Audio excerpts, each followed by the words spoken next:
Bonjour et bienvenue sur MinuteMind. Aujourd'hui, nous allons tester enfin Power Pivot.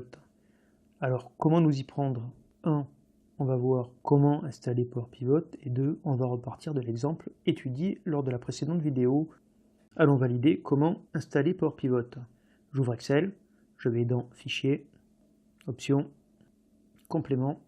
Je choisis Gérer les compléments comme. Je clique sur Atteindre. Je valide que Microsoft Power Pivot for Excel est coché. Si ce n'est pas déjà fait, je coche, je clique OK. Et normalement, dans le menu, vous avez Power Pivot qui apparaît. Voici pour l'installation. Alors maintenant, allons voir la base exemple de la précédente vidéo. Je clique sur Gérer. Je me mets en vue de diagramme. Vous voyez ce schéma que l'on a vu dans la précédente vidéo. Vous voyez qu'il y a des liaisons entre les tables qui ont déjà été faites d'elles-mêmes par Power Pivot. Des fois c'est pertinent, des fois ça l'est moins, donc il faut apprendre à faire ces liaisons. Pour ça, nous allons détruire une liaison pour la refaire. J'ai besoin de faire référence dans ma table commande, mon ID d'employé, à l'ID d'employé qui est dans ma table employé. Comme ça, je pourrai tenir des informations sur les employés. J'ai juste, par un drag and drop, à créer cette liaison. Pour lier deux champs, il faut qu'il soit unique dans l'une des deux tables. Ici, dans la table employé, l'identifiant employé sera unique. Voici pour la modélisation des liaisons. Maintenant, nous allons voir la vue de données. Donc, je clique ici, sur la vue de données, et vous voyez toutes les tables aspirées. Nous allons nous attarder dans la table Order Details, puisque nous allons y travailler. Dans la table Order Details, je récupère un numéro de commande, une référence produit, un prix, une quantité commandée et un discount.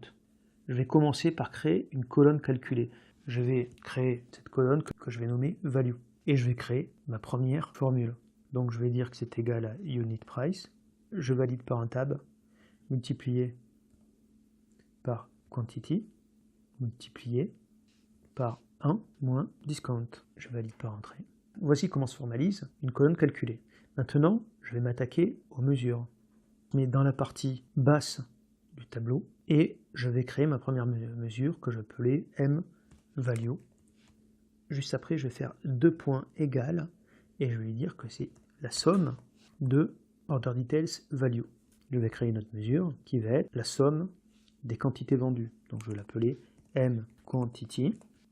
Toujours pareil, 2 points égales, somme de Order Details Quantity.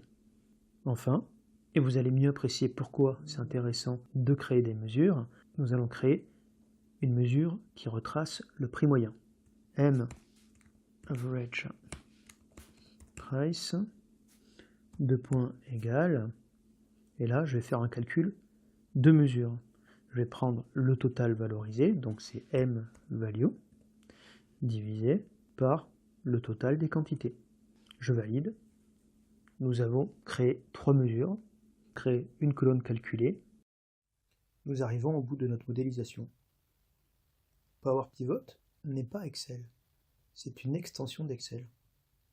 La prochaine étape va consister à prendre les données qu'il y a dans Power Pivot et les mettre dans Excel.